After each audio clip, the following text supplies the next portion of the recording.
Black Widow is amazing. What's up, guys? Welcome back to the Nerd Guru. I'm Hunter, as you know. Today, we're talking about Black Widow. Now, I just watched the movie yesterday, and I have thoughts. I didn't go to the movie theaters. I saw it in the comfort of my own home, which was actually pretty nice. I'm not gonna get into too many spoilers today. I just kind of wanted to do a quick rundown of what I really liked about the movie, what I didn't so much like about the movie. There will be some spoilers toward the end, so if you want to just watch this part where I'm not going to be getting into too many spoilers, watch that and click off at the end. Or don't, just turn my volume down and then still keep streaming. You know, yummy vibes. The movie opens up with Natasha as a young girl with her family, so to speak. Their spy family placed in America, working on a super secret mission. For the Red Room, it's not really gone into detail just why they're really there. Natasha has blue hair for some reason. I guess that's a running thing of her dyeing her hair different colors. I don't know. It didn't look great. I was immediately enthralled by the family dynamic and the believability with which the characters play off of each other. This made for a very riveting opening sequence of the family suddenly having to escape, having to flee their lives. You can see some visible disappointment on young Natasha's face, blue hair and all. The family barely escapes with their lives after flying the coop, and they barely make it back to Russia. Now, one thing that I will give away about this film, it has the absolute best opening intro out of any Marvel movie ever. There's a slowed down version of Smells Like Teen Spirit by Nirvana, overlaid with several little girls being indoctrinated into the Black Widow society. It was haunting. We find Natasha all grown up. She's with her friend. I don't really know who this guy is supposed to be. Is it like a former love interest? Is it just a best friend? Is it just, you know, the MCU stock Marvel black sidekick? Who knows? But we get our first glimpse of Yelena, played by the amazing Florence Pugh, who is still with the Black Widow program and is currently on a mission to try to get back the red vials that are later revealed to pull any one of the Black Widows being held under manipulation completely out. It's a magical red poof. This movie does a relatively good job at playing with the aspects of freedom and free will and what that's all about. Through exploring the Red Room and the Black Widow program, we get to see more of a behind-the-scenes look of what the Black Widow is. Yelena is taken out of her Black Widow-induced manipulation due to the red mist and puts plans in place to contact Natasha. We get a really awesome fight scene with Taskmaster. Let me just say, Taskmaster is amazing in this movie. Like, the costume design, the abilities that they're capturing, it's just absolutely wonderful. The action scenes are really great too. The choreography in Marvel movies sometimes can get a little bit stiff and very choreographed, and it looks like this film in particular has really great combat choreography. Natasha then goes to Budapest, I don't know. Is that like a gag on how Scarlett Johansson pronounces Budapest or what? I'm pretty sure it's pronounced Budapest, right? Budapest. Natasha has a playful sisterly fight, you know, like all secret agents trained under a oppressive regime. That's like most sisters, right? I think so. After seeing practically this whole movie through teasers and trailers for almost a year, we were supposed to get this movie last May, then this May, and now July. How did we get here? How did we get here? Unfortunately, this movie suffers a lot from the fact that this movie should have been not only out last year, but it should have been done a long time ago.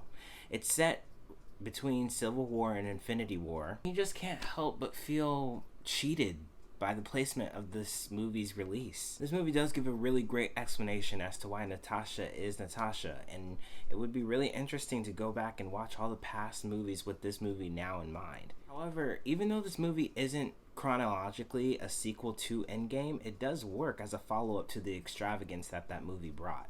The casting for this movie is 100% the best part of this movie, in my opinion. Rachel Weisz as Melina did a fantastic job, but David Harbour and Florence Pugh is who I really want to talk about today. Both of these actors' casting was absolutely amazing. Their acting was top-notch and brought so much emotion and heart to the movie at large. Of course, we love Scarlett Johansson in Black Widow, but David Harbour and Florence Pugh absolutely seal the deal for me. I also love the cute touches that the movie put in that connected Black Widow to the rest of the MCU continuity. For instance, how Natasha was wearing Yelena's vest in Infinity War, or how Natasha is wearing Melena's suit in Endgame. I'm just a sucker for small little Easter eggs that they throw in there just to appease certain fans that look just close enough. I already mentioned the Smells Like Teen Spirit intro, but the score of this movie is absolutely amazing. And the jokes, even though I often find myself rolling my eyes at Marvel's jokes that they shoehorn in every single movie, and this movie's weren't perfect, but I actually laughed at a few, which is kind of nice. Considering how far the character came from the comics, her first appearance is actually right here, and 1965's Tales of Suspense. You know, I always gotta bring things back to comics, you guys. The Black Widow character started as just this gorgeous damsel that would manipulate men, and ultimately her character evolved into a really complex, super cool secret spy agent character. So everything aside, at least you have to be able to appreciate where the character started all the way back in the 60s to now getting her own pretty amazing Marvel movie and her own spotlight, even if it's years after fans needed her to have her own movie. Now, about the spoilers, we finally reached the time. So if anybody hasn't seen it yet, you don't want to hear any spoilers. If you haven't seen it and you still want to hear spoilers, stick around. But if you haven't seen it, just turn the volume down. Don't click off the video, just turn it down.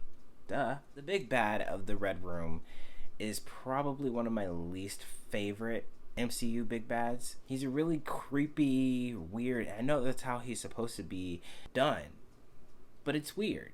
It's weird. It just didn't overall impact any of the ultimate conclusion of what the movie was. And that's the problem that I have with that particular character, the leader of the Red Room. Also, the post-credit scene. Now, before I watched the movie, I saw a lot of people talking about the post-credit scene. I was doing everything I could to avoid seeing anything. I was not on social media. I saw a little bit of a hint of something, and then I immediately scrolled away. We're not doing spoilers here. That's why I want to preface everything I say with this is spoilers. Spoiler, spoiler, spoiler.